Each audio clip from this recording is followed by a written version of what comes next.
Dear ದ್ವಿಜ, ನೀನು ನನ್ನ ಜೊತೆ ಇದ್ದಾಗ ನಿನ್ನ ಕಳ್ಕೊಳ್ಳೋ ಭಯ ನನ್ನ ಯಾವಾಗಲೂ ಕಾಡ್ತಾ ಇತ್ತು.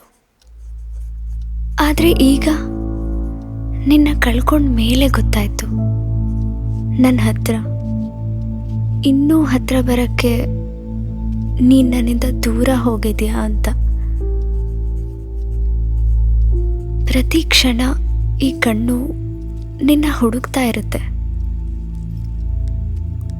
ನಾನೀಗ ತುಂಬ ಬದಲಾಗಿದ್ದೀನಿ, ಮೊದಲಿನ ಥರ ಇಲ್ಲ. ಈಗ ನೀನು ನನ್ನ ನೋಡಿದ್ರೆ ಕಣ್ಣು ಹಿಡಿತೀಯ ಅಲ್ವಾ? ನಾನು ನಿನ್ನ ಹೆಸರಲ್ಲೇ ಇದ್ದೀನಿ ದ್ವಿಜ.